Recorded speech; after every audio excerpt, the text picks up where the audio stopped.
이곳에 계신 예배 순서자 여러분들은 자리에서 일어나 주시고, 가정에 계신 교우 여러분들께서는 몸과 마음을 경건히 해주시기 바랍니다. 이제 3월 15일 주일 예배를 영과 진리로 드리겠습니다. 곧 창세전에 그리스도 안에서 우리를 택하사 우리로 사랑 안에서 그 앞에 거룩하고 흠이 없게 하시려고 그 기쁘신 뜻대로 우리를 예정하사 예수 그리스도를 말미암아 자기의 아들들이 되게 하셨으니 이는 그가 사랑하시는 자 안에서 우리에게 거저 주시는 바 그 은혜의 영광을 찬송하게 하려는 것이라. 아멘.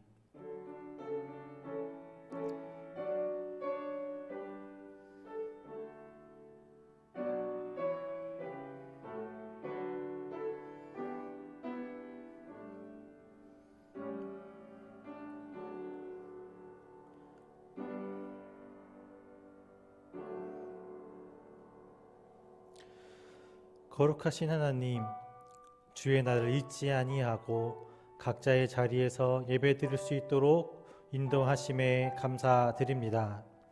우리의 찬양과 기도, 고백을 기쁘게 받아주시고 풍성한 은총을 내려주셔서 우리의 인생이 복된 삶이 될 수 있도록 인도하여 주시옵소서. 예수님의 이름으로 기도합니다. 아멘.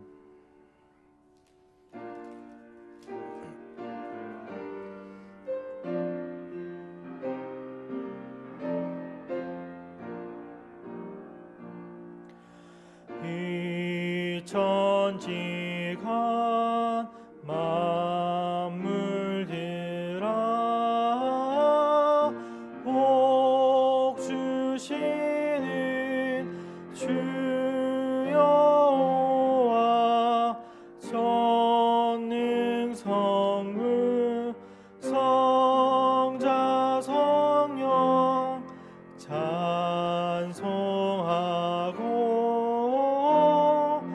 찬송하세. 아멘.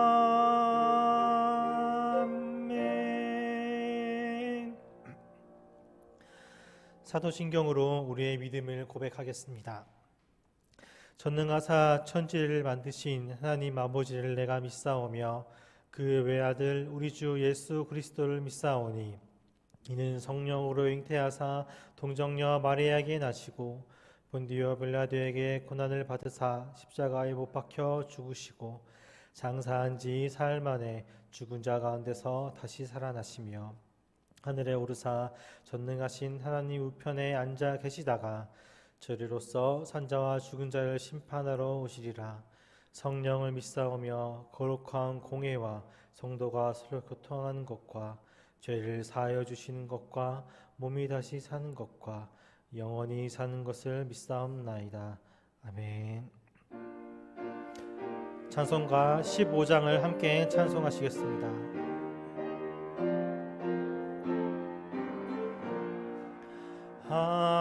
하나님의 크신 사랑 하늘에서 내리삼 우리 맘에 항상 계셔 온전하게 하소서. 우리 주는 자비하사 사랑 무한하시니 두려워서 떠는 자를 구원하여 주소서. 정근심 많은 자를 성령 감화하시며 복과 은혜 사랑받아 평안하게 하소서. 처음과 끝이 되신 주님 항상 인도하셔서 이 유혹 받는 것을 속히 끊게 하소서. 하신 아버지여 주의 능력 주시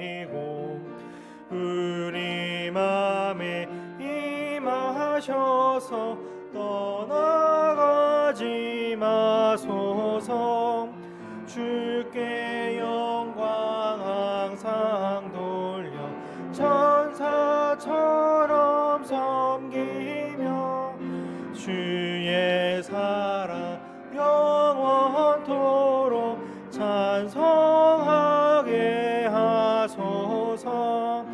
우리들이 거듭나서 의미 없게 하시고 주의 크신 구원받아 온전하게 하소서.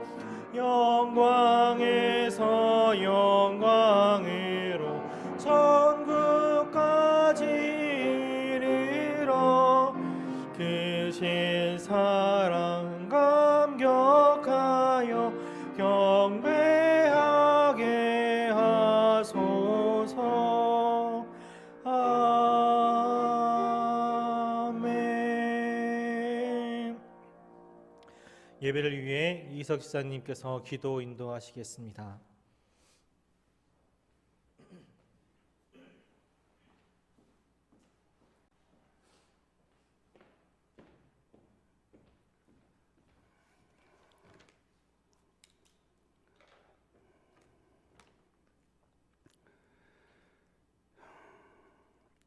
우리를 은혜하시는 하나님 아버지, 이번 주일도 코로나 바이러스 감염으로 인하여 영상으로 예배를 드립니다.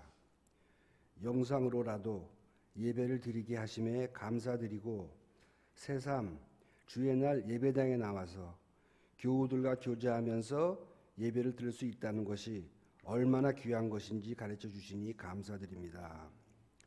하루속히 이 사태를 진정되게 하셔서 성도들 모두 모여 다시 온전한 예배를 드릴 수 있도록 허락하여 주시옵소서. 혹 내가 전염병이 내 백성 가운데 유행하게 할 때에 내 이름으로 일컫는 내 백성이 그들의 악한 길에서 떠나 스스로 낮추고 기도하여 내 얼굴을 찾으면 내가 하늘에서 듣고 그들의 죄를 사하고 그들의 땅을 고칠지라는 말씀대로 저희들이 드리는 기도를 들어주시고 인생의 이러한 상황 앞에서 어떤 것도 우리 스스로 헤쳐나갈 수 없음을 깨닫게 하셔서 영광이신 주님만 바라보게 하시옵소서. 자비하신 주님, 치유의 주님이시여, 대구와 경북 지역의 주민들을 위해 우리 모두 엎드려 기도하게 하옵소서. 감염으로 고통받는 모든 이들에게 치유의 은총을 내려주시고 현장에서 이들을 헌신적으로 돌보는 의료진들과 그 가족을 지켜주시옵소서. 또한 이 병을 이기지 못해서 세상을 떠난 분들을 하늘에서 받아주시고 유족들의 슬픔을 위로하여 주시옵소서. 체계를 잡고 방역에 집중해야 하는 정부 관계자들에게도 지혜와 용기를 더하여 주사 이 임무를 완수할 수 있도록 하옵소서. 특별히 면역력이 약한 분들과 어린아이들, 불우이웃들을 먼저 기억하셔서 이들이 담대히 대처할 수 있는 지혜와 환경을 주시옵소서. 두려움이 전파되는 것보다 사랑과 평안이 전파되도록 하여 주시옵소서. 아버지 하나님, 온 나라가 이 질병 외에도 각자의 이기심으로 인한 분열과 분노로 요동치고 있습니다. 그 안에서 저희들 모두 하나님의 반석에 거하게 하시고 인내하게 하시고 용서하게 하시고 돌보게 하시고 또 기도하게 하셔서 하나님께서 우리와 동행하심을 알게 하시옵소서. 지금 회복 중에 계시는 노송환 목사님을 위해 기도드립니다.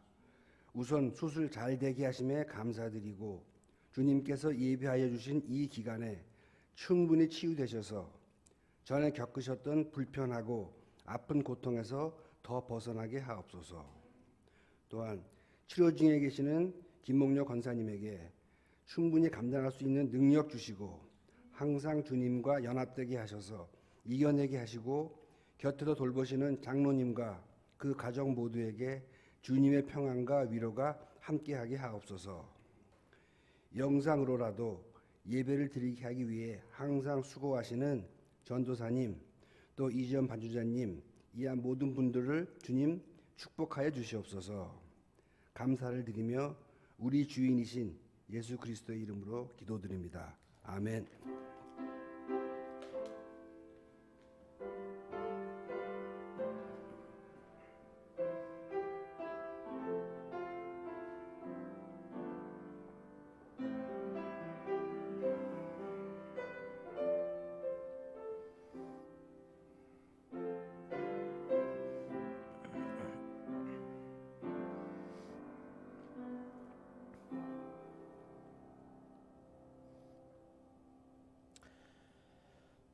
하나님 말씀 마태복음 12장 38절에서 40절까지 말씀입니다. 마태복음 12장 38절에서 40절 말씀입니다. 신약 20페이지 여간에 있습니다. 다 찾으셨으면 우리 한 목소리로 읽도록 하겠습니다. 그때에 서기관과 바리새인 중 몇 사람이 말하되 선생님이여 우리에게 표적 보여주시기를 원하나이다. 예수께서 대답하여 이르시되 악하고 음란한 세대가 표적을 구하나 선지자 요나의 표적밖에는 보일 표적이 없느니라. 요나가 밤낮 사흘 동안 그 물고기 뱃속에 있었던 것 같이 인자도 밤낮 사흘 동안 땅속에 있으리라. 아멘.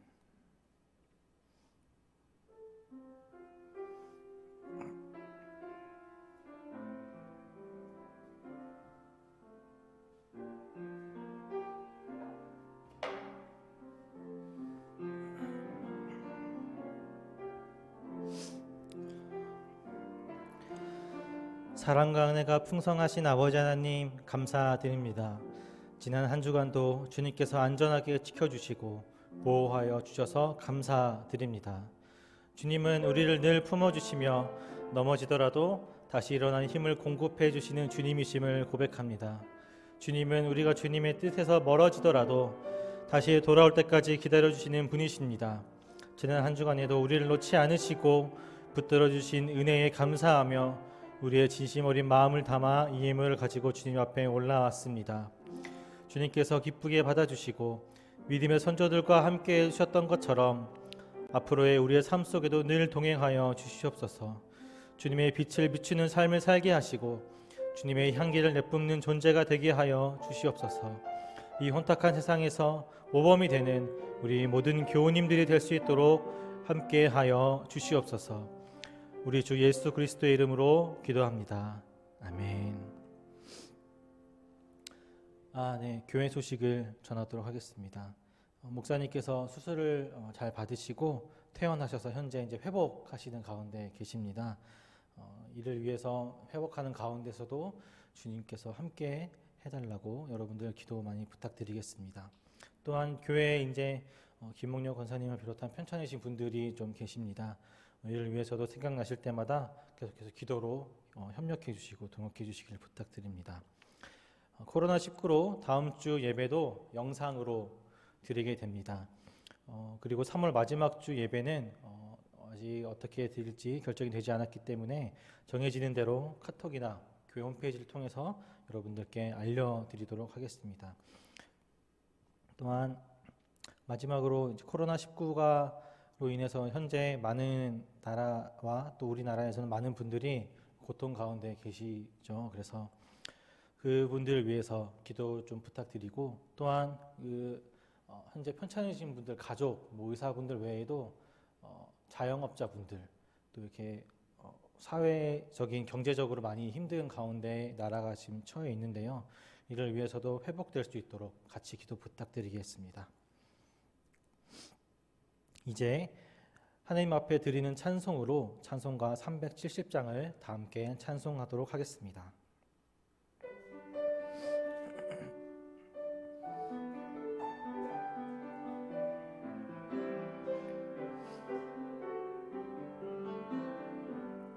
주 안에 있는 나에게 딴 근심이 있으랴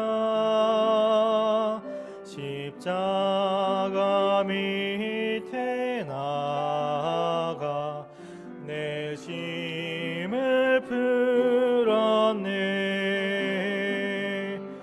주님을 찬송하면서 할렐루야 할렐루야. 내 앞길 멀고 험해도 나 주님만 따라가리.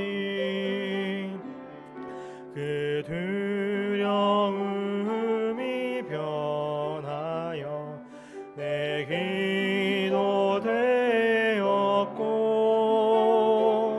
전날의 한숨 변하여 내 노래 되었네. 주님을 찬송하면서 할렐루야 할렐루야. 내 앞길 멀고 험해도 나 주님만 따라가리. 내 주는 자비하셔서 늘 함께 계시고 내 궁핍함을 아시고 늘 채워주시네. 주님을 찬송하면서 할렐루야 할렐루야. 내 앞길 멀고 험해도 나 주님만 따라가리. 내 주와 맺은 언약에 영 불변하시니 그 나라 가기까지는 늘 보호하시네. 주님을 찬송하면서 할렐루야 할렐루야. 내 앞길 멀고 험해도 나 주님만 따라가리.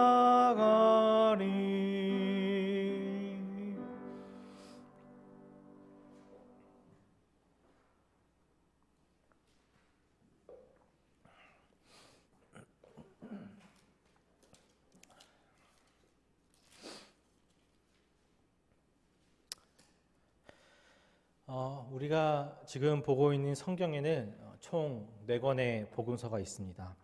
마태, 마가, 누가, 요한 이렇게 4권의 복음서는 예수님의 행적을 기록했습니다. 재미있는 것은 다 같은 예수님의 행적에 대해서 기록을 했는데 그 안에 내용이 조금씩 다른 부분이 있다는 것입니다. 제가 한 가지 예를 들어드리겠습니다. 예수님이 이제 십자가에 못 박혀 돌아가실 때 등장하는 2명의 죄수가 있죠. 우리가 보통 한편의 강도는 구원을 받았고 다른 한편의 강도는 구원받지 못했다라고 이제 알고 있습니다. 그런데 이 기록은 누가복음에서만 이렇게 기록이 되어 있고 마태, 마가복음에서는 좀 다르게 기록이 되어 있습니다. 마태, 마가복음에는 2명의 죄수 모두 예수님을 조롱했다라고 기록되어 있습니다. 그런데 누가복음에서는 1명의 죄수만 조롱했고 다른 1명의 죄수는 그 조롱한 죄수를 조롱했습니다. 이렇게 서로 다른 내용들이 복음서에 좀 기록이 되어 있는데 왜 이렇게 기록되어 있을까요? 제가 이제 요즘에 새롭게 시작한 취미 하나가 있는데 클래식 음악을 좀 듣기 시작한 것입니다. 저는 이제 무언가 새로운 것을 시작할 때 무작정 이렇게 시작을 하지 않습니다. 뭐라고 해야 될지 잘 모르겠지만 저는 이제 새로운 것을 시작할 때 그것에 대해서 고민을 해보고 또 알아보고 찾아보고 이제 그렇게 몇 달간 고민을 하다가 이거를 좀 내가 이 취미를 가져도 되겠다 싶으면 이제 그때 시작을 합니다. 이제 클래식을 한번 듣고 싶은 마음이 있어가지고 이제 알아보고 또 찾아보고 또 주변에 물어보기도 했고 또 이제 아내 몰래 클래식 음악을 들으려면 좋은 스피커가 있어야 되는데 어떤 걸 사는 게 좋을까 뭐 이렇게 몰래 찾아보기도 했습니다. 이제 그러다가 우연히 이제 클래식 음악을 듣는 동네에 소모임이 있다는 것을 좀 발견해가지고 이것도 이제 아내 몰래 등록을 했습니다. 그래서 등록을 해서 이 모임이 어떻게 진행이 되냐면 클래식을 그 베토벤 교향곡을 들으려고 했는데 그 베토벤 교향곡을 설명해주는 책을 함께 읽고 그리고 그 후에 이제 그 음악을 함께 들으면서 들었던 내용과 또 책 읽었던 내용들을 이렇게 주변 사람과 같이 나누면서 이야기하는 이제 그런 소모임인데 이제 책을 읽고 음악을 듣기 시작할 때 그 이제 모임을 진행하시는 분께서 이제 이렇게 얘기를 하는 겁니다. 우리가 이제 교향곡 5번을 운명이라는 것을 함께 들을 것인데 어떤 지휘자가 지휘한 음악을 듣겠습니다. 라고 이제 이렇게 얘기를 하는 겁니다. 이게 무슨 소린가? 베토벤은 한 명인데 왜 어느 지휘자가 지휘했다는 걸 듣겠는가? 라고 이제 의문이 좀 들어서 집에 와서 이제 이 부분을 좀 검색해 봤습니다. 검색해 보니까 이제 베토벤 작곡가는 한 명이지만 여러 지휘자가 이제 그 교향곡 하나를 각자의 스타일에 맞춰서 지휘를 했더라고요. 그래서 그 여러 지휘자들의 음악을 들어보면 다 다릅니다. 분명 하나의 교향곡 5번인데 뭐 템포도 다르고 거기 들어와 있는 악기 구성도 다르고 또 표현도 각각 다르죠. 뭐 그래서 이제 이런 부분을 네이버에 검색해 보면 뭐 몇 번 교향곡은 어느 지휘자가 유명합니다. 또 몇 번 교향곡은 이 지휘자가 잘하고 추천할 만합니다. 뭐 이런 글들이 굉장히 많이 소개되어 있습니다. 작곡가는 한 명인데 그것을 어느 지휘자가 어떻게 지휘하느냐에 따라 그 음악을 굉장히 다르게 들리게 되는 것이죠. 왜냐하면 그 지휘자가 속한 시대, 문화, 살아온 환경 등에 그 지휘자가 영향을 받았고 그것이 그 음악에 투영되기 때문입니다. 베토벤 한 명이 교향곡을 작곡을 했지만 연주하는 지휘자가 어떻게 해석을 하느냐에 따라 다 다르게 들릴 수밖에 없는 것이죠.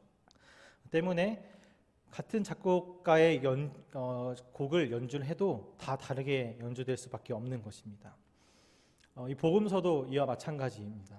예수라는 딱 한 명의 인물의 행적들을 기록을 했습니다. 그런데 그 기록한 저자에 따라 내용이 조금씩은 달라질 수 있는 것입니다. 심지어 복음서는 연대가 바울 서신보다 좀 후대에 몇십 년 뒤에 기록된 것도 있었고 그 예수님의 행적을 보자마자 바로 기록한 것이 아니라 후대에 어떠한 독자들에게 그것을 예수님을 소개하기 위해서 기록된 것이기 때문에 기록이 조금은 달라질 수 있는 부분입니다. 우리가 읽은 마태복음의 저자는 어떠한 관점에서 복음서를 기록했는지 제가 맨 처음에 얘기하고 싶어서 이렇게 길게 서론을 얘기했는데요. 우리 마태복음 1장에서 볼 수 있듯이 예수님의 족보를 먼저 언급을 합니다. 예수님이 유대인과 깊은 관련이 있다고 이야기를 하고 싶은 것이죠. 유대인들에게 예수님이 우리가 기다리고 기다리던 고대하던 메시아이신 것을 입증하기 위해서 그들에게 설명을 하고 있는 것이 바로 마태복음입니다. 그래서인지 몰라도 이제 다른 복음서보다 마태복음에는 구약 선지자들의 이야기들을 많이 인용하고 있습니다. 오늘 우리가 읽은 이 본문에도 유대인들이 나타납니다. 서기관과 바리새인 중 몇 사람이 말하되 선생님이여 우리에게 표적 보여주시기를 원하나이다. 우리가 이 말씀을 보면 굉장히 유대인들의 정중함이 느껴지고 진심이 나타나는 것처럼 느껴지지만 전혀 그렇지 않습니다. 마태복음에서 유대인들은 계속해서 예수님을 공격하고 어떻게 하면 저 사람을 종교 재판에 넘겨서 자신의 메시아라는 것을 이렇게 없앨 수 있을까? 이렇게 나쁜 의도를 항상 가지고 있었기 때문에 이 질문 자체가 굉장히 정중하지 않은 것입니다. 애초에 그 의도가 나쁜 것들인 거죠. 이 표적을 보여달라는 것도 그 의도 자체가 굉장히 나쁜 것입니다. 예수님이 이제 공생의 활동을 시작하시면서 많은 사람들의 병도 고쳐주시고 귀신도 쫓아내시고 또 많은 기적들을 보이셨죠. 유대인들이 이런 예수님 활동 자체를 굉장히 불쾌하게 여겼습니다. 왜냐하면 이렇게 병을 고치고 기적을 나타내고 귀신을 내쫓는 이러한 것들은 하나님만이 하실 수 있는 것이라고 생각했기 때문입니다. 그래서 갑자기 변두리에 나타난 예수라는 존재가 하나님만 할 수 있는 일들을 하고 있으니까 얘들은 예수님이 신성 모독을 한다고 생각해서 잡아 죽이려고 했던 것이죠. 그래서 표적을 구한다라고 질문한 것도 어떻게 하면 잘못 걸려서 이 사람을 죽이려고 이제 그렇게 했던 것입니다. 그래서 이제 예수님은 그 유대인들에게 이렇게 대답을 하시죠. 악하고 음란한 세대가 표적을 구하는구나. 내가 너희에게 보여줄 것은 요나의 표적밖에 없다. 이렇게 말씀하십니다. 유대인들은 어떠한 표적 또는 기적을 요구했지만 예수님은 갑자기 요나의 이야기를 하고 계십니다. 여러분 모두 요나의 이야기를 잘 알고 계실 거라 생각이 듭니다. 요나 이야기의 핵심은 요나가 니느웨로 가기 위해서 다시스로 가는 배를 타서 물고기에 먹혀야 했다는 그 내용 자체가 핵심입니다. 즉 하나님이 요나를 니느웨로 보내기 위해서 다시스로 갈 수 있도록, 그리고 물고기가 요나를 잡아 먹어서 그가 스스로 포기하고 항복하고 니느웨로 돌아서는 과정을 하나님께서 인도하셨다는 것이죠. 그것이 이 요나서의 중심 내용입니다. 이제 예수님께서는 요나가 물고기 뱃속에 들어가서 죽는 과정을 겪는 것과 같이 예수님 본인도 죽으시려고 이 땅에 오셨고 그것이 유대인들 너희가 보기 원하는 표적이다 라고 지금 대답을 하신 것입니다. 하나님의 뜻에 따라 십자가에 못 박혀 죽는 것이 이 표적이다 라고 말씀을 하고 계시는 것입니다. 이제 이 대답을 하셨을 때 유대인들의 반응이 성경에 자세히 나와 있진 않지만 아마 굉장히 어이없어 했을 것입니다. 왜냐하면 그들은 이스라엘 나라를 회복하여 새로운 왕국을 세우는 메시아를 기대했기 때문입니다. 그런데 그 왕국을 세워도 모자를 판에 메시아가 죽어야 한다니 얼마나 어이가 없었을까요? 아주 오래오래 같이 사시면서 자신들이 다스려 주시고 자신들이 그동안 받았던 수치, 비난, 괴롭힘, 억울함 등을 풀어주셔야 하는데 죽는다는 게 이 사람들에게는 굉장히 어이없었을 것입니다. 이것이 지금 마태복음의 저자가 독자들에게 하고 싶은 이야기입니다. 예수님이 우리가 기다리던 메시아이시며 십자가에 못 박혀 돌아가시기 위해 이 땅에 오셨다는 것을 그 당시 유대인들 또는 우리들에게 말하고 있는 것입니다. 여러분들은 이 장면을 어떻게 생각하고 계십니까?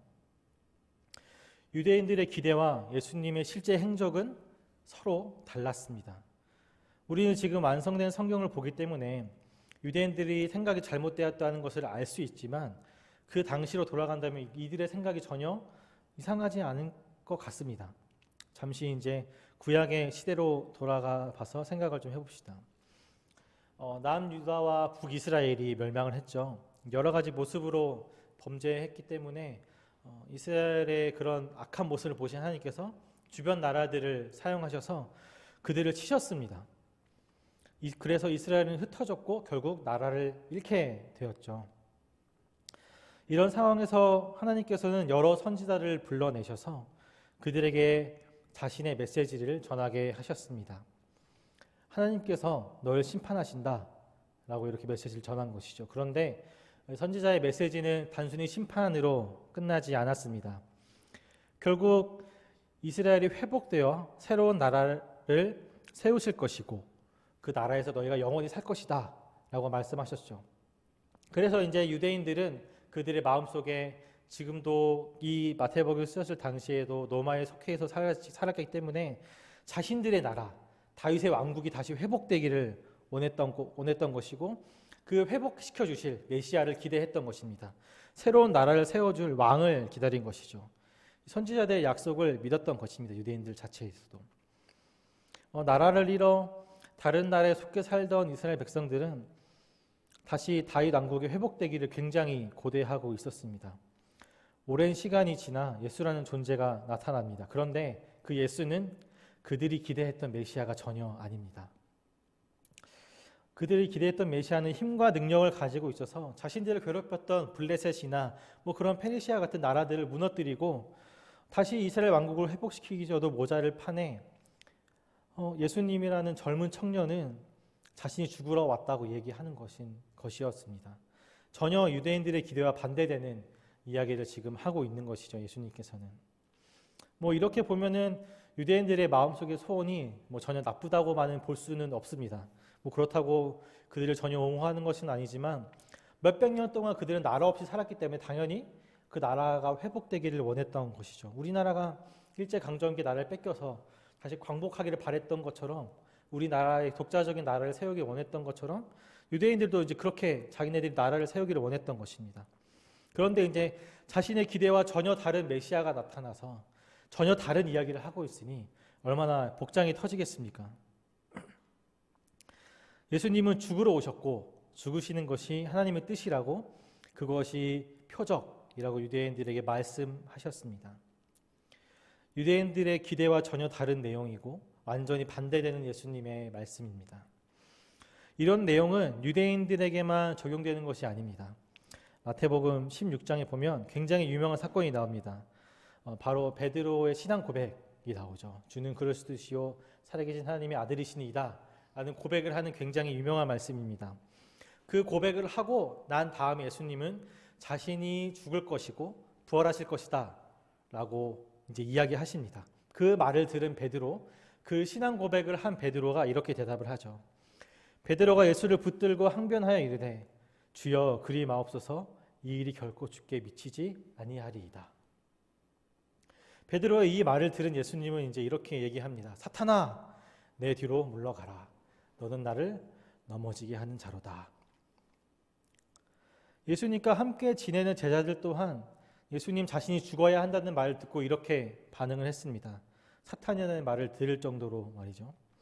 베드로도 유대인들처럼 예수님을 그렇게 메시아를 생각했을 수도 있고 아니면 뭐 제자들의 곁을 떠나지 않기를 원해서 그렇게 했을 수도 있죠. 하지만 하나님은 하나님의 뜻에 순종하기 위해서 죽으셔야 했던 것입니다. 이런 배경에서 마태복음의 저자는 이 말씀으로 우리에게 예수님이 죽으셔야 했던 것이 하나님의 뜻이다.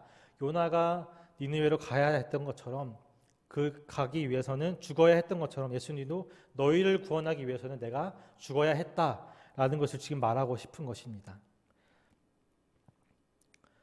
우리의 생각, 우리의 선의, 우리의 열심이 하나님의 뜻이 아닐 수도 있습니다. 내가 가지고 있는 마음과 뜻이 하나님께 이끌려 가시는 일과 다를 수도 있다는 것을 지금 이 본문은 우리에게 말하고 있는 것입니다. 하나님의 계획은 A라는 곳으로 자꾸 우리를 인도하시는데 우리의 뜻은 우리의 경험과 우리의 시야와 우리의 생각은 A보다는 B가 더 옳은 것이라고 생각하기 때문에 우리는 B로 가려고 하는 것이죠. 지금 유대인들과 베드로의 말도 이렇게 B로 가려고 하는 것입니다. 유대인들의 모습, 베드로의 발언이 남의 이야기만은 전혀 아닙니다. 바로 우리 각자의 이야기가 되기도 합니다.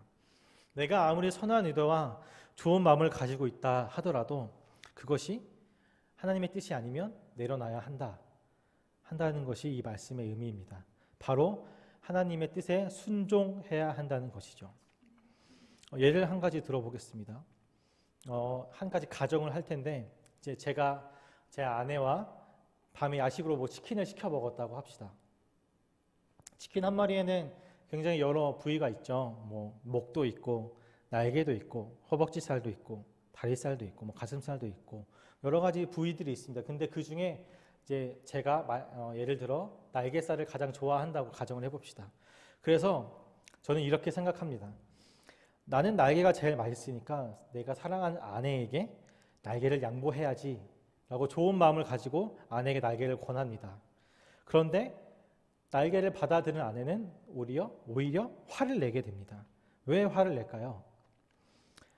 아내는 날개를 싫어하고 다리를 좋아하기 때문입니다. 제가 아무리 날개를 좋아해서 여보 이 날개를 봐. 살이 얼마나 부드럽고 야들야들해서 식감이 좋은지 한번 먹어봐. 정말 너무너무 맛있어. 라고 자꾸 권한다고 해도 아내는 별로 좋아하지 않겠죠. 왜냐하면 아내는 살이 풍부하고 육즙이 가득한 다리살을 좋아하기 때문입니다. 아무리 제가 좋아하는 마음으로, 좋은 마음으로, 선의의 마음으로 그 아내에게 살을 권한 듯 아내의 깊은 뜻을 거스르게 되는 것이기 때문에 아내는 별로 좋아하지 않을 것입니다. 만약에 아내의 깊은 뜻을 따르려면 아내가 좋아하는 다리살을 먼저 양보하고 권해야 되겠죠. 참고로 이제 제 아내는 저에게 절대 화를 내지 않습니다. 네. 이게 한 가지 예시라는 것만 알아주시면 감사하겠습니다. 하나님께 순종한다는 것은 이러한 의미입니다. 아무리 우리가 좋은 의도와 열심, 마음, 고백, 능력이 있어도 하나님의 뜻이 아니면 우리는 내려놓을 줄 알아야 하는 것입니다. 유대인들이 자신이 기대했던 메시아의 모습이 아니었다 할지라도 예수님을 따랐어야 했고, 베드로도 예수님의 죽으심에 반하는 말은 하지 말았어야 하는 것이 바로 순종인 것이죠. 예수님도 자기의 백성을 구원하시기 위해서 자기 뜻을 내세우신 것이 아닌 하나님의 구속 사역의 일하심으로 적극적으로 순종하셨습니다. 그의 죽으심은 전혀 단순한 것이 아닙니다. 저희 부서 아이들에게는 제가 이런 예를 한번 들어준 적이 있는데, 예수님이 당한 고난에 대해서 그 당시 역사가들이 이런 얘기를 했습니다. 예수님이 채찍을 맞고 못에 박히고 십자가를 끌고 그 골고다 언덕을 올라가는 그 모습이 사람의 형태가 아니었다라고 합니다. 엄청나게 살이 많이 뜯기고 피가 흐르면서 사람의 형태가 아니어서 알아볼 수 없을 정도라고 역사가들이 기록을 했다 합니다. 예수님은 그 고통을 받으시면서, 인간적인 고통을 받으시면서, 육체의 고난을 받으시면서 하나님의 뜻에 전적으로 순종하셨습니다. 이제 그런데 내 뜻을 내려놓는다, 이것은 굉장히 어렵습니다. 자신의 의를 드러난 굉장히 유명한 사건이 하나 있는데 바로 사울의 제사 사건입니다. 사무엘상 13장에 이제 나오는 내용인데, 사울이 이제 블레셋과 전쟁을 하기 전에 이제 상황들을 기록되어 있습니다. 이제 전쟁을 시작하기 전에 번제를 드리고, 그 번제를 통해서 제사장이 드리는 이 번제를 통해서 하나님의 뜻을 듣고 그대로 순종해야 하는 게 이제 전쟁하기 전에 꼭 치러야 되는 하나님께서 명령하신 법인데, 사울이 이제 블레셋과 전투를 앞두고 이제 사무엘을 불렀습니다. 근데 사무엘이 말한 기한 내에 사무엘이 도착하지 않았습니다. 그곳으로. 사울은 그 사무엘이 오지 않는 것을 보고 자신이 제사장이 아닌 자신이 직접 그 번제를 드리게 됩니다. 그리고 그 번제가 끝나자마자 이제 운명의 장난처럼 사무엘이 나타나서 그 장면을 보게 되죠. 그리고 이제 사무엘이 사울에게 이렇게 얘기합니다. 왕이 망령되이 행하였도다. 왕의 하나님 여호와께서 왕에게 내리신 명령을 지키지 아니하였도다. 당장 전쟁을 눈앞에 두고 있어서 빨리 번제를 드리고 전쟁을 치렀어야 했는데, 사무엘이 늦자 하나님께서 정하신 법도를 어기고 자신이 스스로 번제를 드리게 된 것입니다. 이게 이후에 15장에서 사무엘이 하나님의 말씀을 듣고 사울에게 전달하여 전쟁을 또 다시 치르도록 하셨는데, 그 전쟁을 통해서 하나님께서는 모든 사람을 진멸하라 이렇게 명하셨지만 사무엘은 진멸하지 않았습니다. 온전히 순종하지 않았던 것이죠. 자신의 눈에 보기에는 다 죽이지 않는 것이 옳았다고 생각했던 것 같습니다. 이제 그러자 사무엘이 이런 유명한 말을 남깁니다. 순종이 제사보다 낫고 듣는 것이 수장의 기름보다 나으니. 우리의 눈과 경험한 것들, 우리의 생각이 이렇게 하나님의 뜻에 힘들게 순종하는 것을 힘들게 하는 것입니다. 우리의 생각에는 이렇게 하는 것이 더 좋고 이렇게 하는 것이 더 잘 될 것 같은데, 뭐 이러한 생각들이 하나님의 뜻을 따르는데 우리를 힘겹게 하는 것이죠. 이제 우리는 이런 질문을 할 수 있습니다. 그렇다면 도대체 하나님의 뜻이 무엇이길래 순종하라고 하는 것인가? 그 뜻은 마태복음 22장에 나와 있습니다. 우리 마태복음 22장을 함께 찾아보도록 하겠습니다.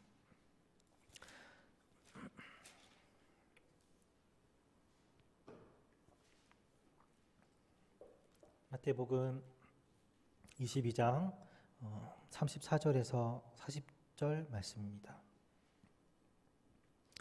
예수께서 사두개인들로 대답할 수 없게 하셨다 함을 바리새인들이 듣고 모였는데, 그 중에 한 율법사가 예수를 시험하여 묻되, 선생님, 율법 중에서 어느 계명이 크니이까? 예수께서 이르시되, 내 마음을 다하고 목숨을 다하고 뜻을 다하여 주 너의 하나님을 사랑하라 하셨으니 이것이 크고 첫째 되는 계명이요 둘째도 그와 같으니 내 이웃을 내 자신과 같이 사랑하라 하셨으니 이 두 계명이 온 율법과 선지자의 강령이니라. 하나님의 뜻은 굉장히 간단합니다. 하나님을 사랑하고 이웃을 사랑하는 것이죠. 누군가를 사랑한다라는 말은 나의 것을 강요하는 것이 아니라 상대방의 초점을 맞추는 것입니다. 하나님께서 우리들을 사랑하셔서 여러 사랑의 표현들을 가지고 표현하셨고 또 실천하셨듯이 옆에 타인에게 그대로 실천하고 표현하는 것이 바로 사랑입니다. 그 사람이 나에게 어떤 존재인지 따지지 않고 그 사람이 나에게 어떠한 이익이 되는지를 따지지 않고 사랑을 하는 것이 진정한 사랑입니다. 그래서 이 사랑 또한 순종만큼 쉽지 않습니다. 성경에는 그래서 이 사랑을 이렇게 표현하죠. 사랑은 오래 참고 사랑은 온유하며 사랑은 시기하지 아니하며 사랑은 자랑하지 아니하며 교만하지 아니하며. 우리는 이 어려운 사랑이지만 이렇게 오래 참고 교만하지 않고 시기하지 않고 온유한 마음을 가지고 사랑할 수 있어야 합니다. 나의 생각과 고집을 내려놓을 줄 아는 것이 바로 사랑입니다. 나의 의견을 강요하여 다른 사람과 다툼이 일어나고 분쟁을 하며 파가 갈리는 것은 사랑이 아닙니다. 내가 닭다리가 먹고 싶어도 닭다리를 좋아해도 사랑하는 아내에게 그 닭다리를 양보할 수 있는 것처럼 닭 날개를 먹으라고 강요하지 않는 것처럼 자신의 뜻과 의를 내려놓는 것이 바로 진정한 사랑입니다. 이것이 하나님의 뜻이며 우리는 그 뜻에 순종해야 하는 것입니다. 교회 안에 이러한 사랑이 굉장히 풍성하게 넘쳐나야 합니다.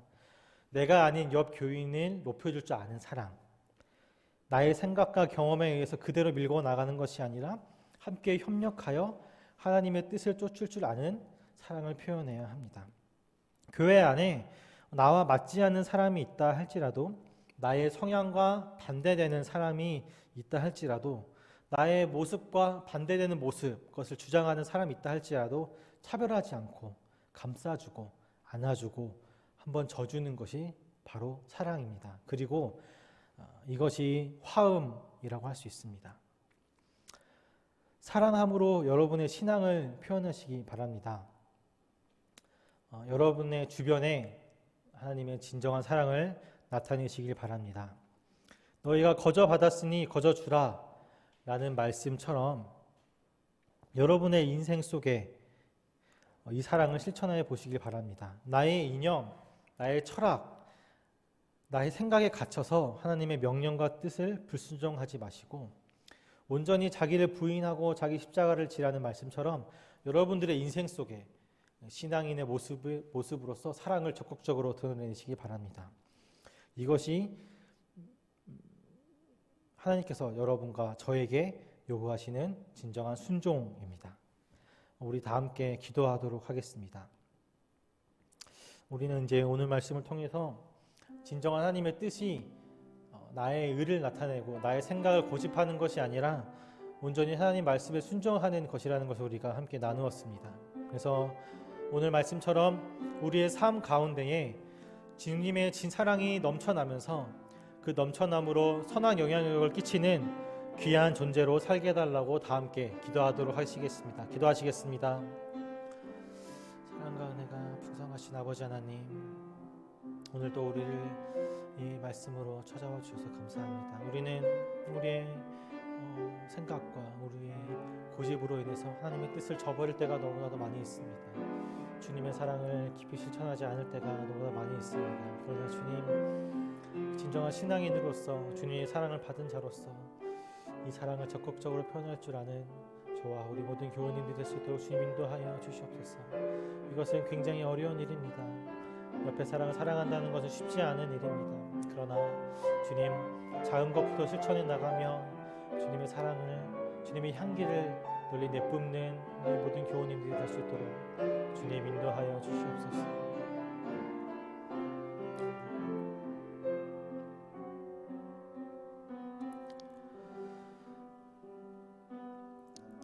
하나님 아버지, 우리는 우리가 처해 있는 현실 속에서 많은 미움과 다툼을 가지고 살아갑니다.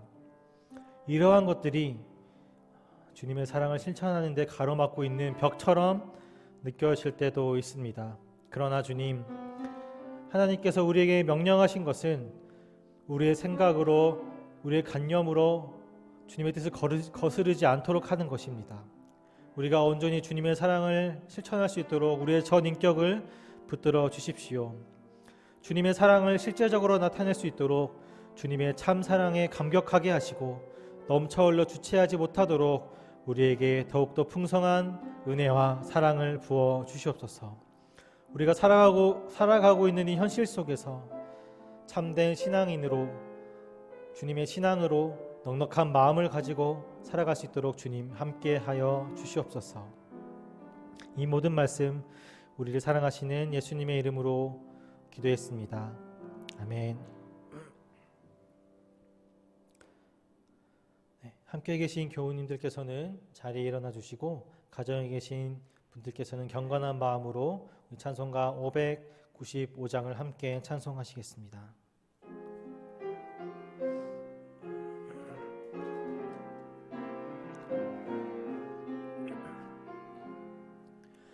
나 맡은 본분은 구주를 높이고 은영원 구원 얻도록 잘 인도함이라.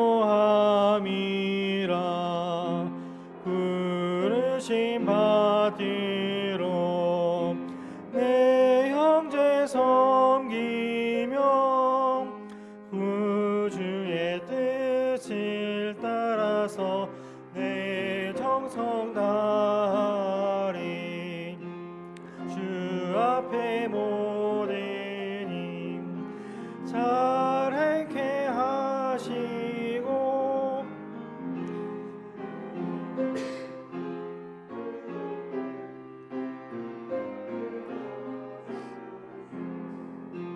나 항상 깨어서 늘 기도드리며 내 믿음 변치 않도록 날 도와주소서. 아멘.